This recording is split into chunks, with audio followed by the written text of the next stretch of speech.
Hello বন্ধুরা, আসসালামু আলাইকুম রহমতুল্লাহি ওয়া বারাকাতুহু। আশা করি সবাই ভালো আছেন। সুপ্রিয় দর্শক, আমি সৌদি আরব থেকে প্রবাসী নাজিম বলছি। তো আজকে আমি যে টপিক নিয়ে হাজির হয়েছি, সৌদি আরবে যারা গাড়ি চালাতে চান বা যাদের গাড়ি আছে তাই সে বিষয় নিয়ে আলোচনা করব। সৌদি আরবে গাড়ি চালাইতে হলে কি কি প্রয়োজন হয়, কয়টা জিনিস লাগে, কি কি ঠিক রাখতে হয়, সে বিষয় নিয়ে আপনাদেরকে আমি বুঝিয়ে বলবো। গাড়ি সংক্রান্ত আমি কথাবার্তাগুলো বলবো। দেখেন, আমার হাতে তিনটা জিনিস আছে। এই তিনটা জিনিস সৌদি আরবে খুব গুরুত্বপূর্ণ। এই তিনটা জিনিস আর এই পেপারটা, এই যে পেপারটা দেখেন, এই চারটা জিনিস আপনার গাড়ি চালাইতে হলে অবশ্যই লাগবে। সেটা কি কি আপনাদেরকে বলি। এটা হলো ইন্স্যুরেন্স পেপার, অর্থাৎ এই দেশে বলে তাহমিন। তাহমিন পেপার, তাহমিন দেওয়া আছে কিনা, তাহমিন সংক্রান্ত আমি আপনাদেরকে বুঝে বলবো।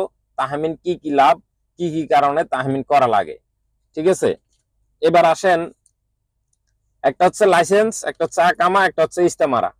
ইস্তেমারা নিয়ে একটা ভিডিও আমার ইউটিউব চ্যানেলে পাবেন ইনশাল্লাহ। তো ইস্তেমার একটা, আকামা একটা, আর একটা লাইসেন্স, তিনটা। আরেকটা হচ্ছে ইন্স্যুরেন্স। এই চারটা জিনিস আপনার খুব জরুরি। সৌদি আরবে গাড়ি চালাইতে হলে এই চারটা জিনিস আপনার আপডেট থাকা লাগবে, না হলে আপনার গাড়ি চালাইতে পারবেন না। তো সৌদি আরবে যারা গাড়ি চালাইতে চান, নিজের নামে গাড়ি কিনলেও আপনার এই চারটা লাগবে। আর প্রাইভেট গাড়ি, নিজে প্রাইভেট বল, আমি ভাড়াটা মারবো না, আমি শুধু প্রাইভেট গাড়ি চালাবো, নিজের পার্সোনাল, মানে প্রাইভেট, নিজের পার্সোনাল গাড়ি রাখবো, আমি শুধু গাড়িটা নিজের জন্য নিছি, নিজের কাজে ইউজ করবো, তাও আপনার এই চারটা লাগবে। আর যদি আপনি আমাদের মতন গাড়ি কিনে ভাড়া মারতে চান, তাহলে চারটা পেপার আপনার ঠিক রাখা লাগবে। তো আকামা, লাইসেন্স, ইস্তেমারা। ইস্তেমারাটা হয় যার নামে গাড়ি হবে, যার যে আপনি অত গাড়ি কিনবেন, আপনার নামে যদি গাড়ি কিনেন তাহলে আপনার নামে ইস্তেমারা লাগবে।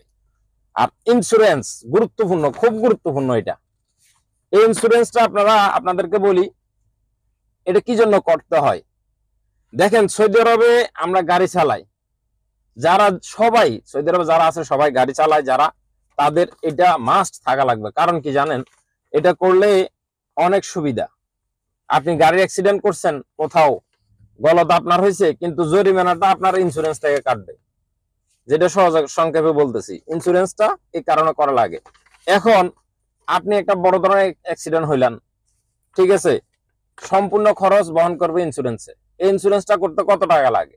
1000 রিয়াল লাগে, 1200 রিয়াল আছে, 1500 রিয়াল আছে, 1800 রিয়াল আছে। আপনি অনলাইনে চেক করার পরে আপনার যেটা সুবিধা হয় আপনি ওইটা করবেন, ঠিক আছে। তো এগুলো কোথায় করে? মুক্তবের মাধ্যমে আপনারা, অর্থাৎ এই দেশে মুক্তব আছে, বিভিন্ন ধরনের অফিস আছে। অফিসে গিয়ে আপনারা যেখানে আকামা বানান বা যেখানে লাইসেন্সের পেপার টেপার ঠিক করার জন্য যান, বা আপনার দেখা যাচ্ছে ওইসব অফিসে গিয়ে ইন্স্যুরেন্সটা দিবেন, ঠিক আছে। তো ইন্স্যুরেন্সটা দিলে আপনার জন্য লাভ। লাভ কি? ইন্স্যুরেন্স পেপারটা আপনার গাড়ির যে কোনো ক্ষতি হোক আপনার ইন্স্যুরেন্সে বুঝবে। গাড়ি অ্যাক্সিডেন্ট হলে পুলিশে আসে জিজ্ঞাসা করবে তোমার ইন্স্যুরেন্স আসেনি, তখন বলবেন হ্যাঁ আমার ইন্স্যুরেন্স আছে। তখন আপনার গাড়ি অ্যাক্সিডেন্ট হলে এই পেপারটা বাইর করে দিবেন, পুলিশে যা করার করে দিব, আপনার কিছু করা লাগবে না। এখন কয়দিন আগে আমার গাড়ি অ্যাক্সিডেন্ট হয়েছিল, গ্লাস একটা ভাঙে গেছিল। তো যে সৌদির গাড়ির সাথে আমার গাড়ি অ্যাক্সিডেন্ট হয়েছিল, ওরা বলতেছে আমার গলত হয়েছে। পরে পুলিশ আসে, ইনকোয়ারি করার পরে, পুলিশ আসে দেখার পরে দেখলো যে কি ওই সৌদির গলত হয়েছে, কিন্তু হের ইন্স্যুরেন্সের ডেট ছিল না, ইন্স্যুরেন্স ছিল না। পরে সে আমাকে ক্যাশ টাকা দেওয়া লাগছে, জরিমানাটা, ঠিক আছে। এখন সে আমার গাড়ির যখন গ্লাস ভাঙছে, তাহলে আমাকে জরিমানা দেওয়া লাগছে, সে ক্যাশ টাকা দেওয়া লাগছে। কিন্তু আর আমার যদি গলত থাকতো তাহলে আমারটা, আমি ক্যাশ টাকা দেওয়া লাগতো না, আমার এই ইন্স্যুরেন্স থেকে টাকাটা দিত, কোম্পানি বহন করতো, ইন্স্যুরেন্স কোম্পানি গুলা বহন করতো, ঠিক আছে। এই যে কোম্পানির নাম লেখা আছে এখানে, তো ওরা বহন করতো। এখন কথা হচ্ছে, তাহলে ইন্স্যুরেন্সটা কত গুরুত্বপূর্ণ আপনারা বুঝেন। আপনার যদি ইন্স্যুরেন্স না থাকে, যদি একটা গাড়ি আপনি অ্যাক্সিডেন্ট করেন, 20,000 রিয়াল হোক, 10,000 রিয়াল হোক, 15,000 রিয়াল হোক, এটা আপনার ক্যাশ দেওয়া লাগবে যদি ইন্স্যুরেন্স না থাকে। আর ইন্স্যুরেন্স থাকলে সেটা ইন্স্যুরেন্সে বুঝবে, যত টাকা হোক পুলিশে এটা জরিমানা করবে, ইন্স্যুরেন্স থেকে ইন্স্যুরেন্স কোম্পানি দিয়ে দিবে। এমন আছে আপনার গাড়ি 5 বছরও অ্যাক্সিডেন্ট হইব না, কারণ আপনার প্রত্যেক বছর এটা ইন্স্যুরেন্স করা লাগে। প্রত্যেক বছর ইন্স্যুরেন্স করতে আপনার 1000 রিয়াল উপরে যাবে, ঠিক আছে। তো এই জন্য বলবো, ইন্স্যুরেন্সটা জরুরি, ইন্স্যুরেন্সটা করে রাখবেন। আপনি অ্যাক্সিডেন্ট নাই হন অসুবিধা নেই, তারপর আপনার ইন্স্যুরেন্স লাগবে। কারণ কখন আপনি অ্যাক্সিডেন্ট হন ঠিক নেই।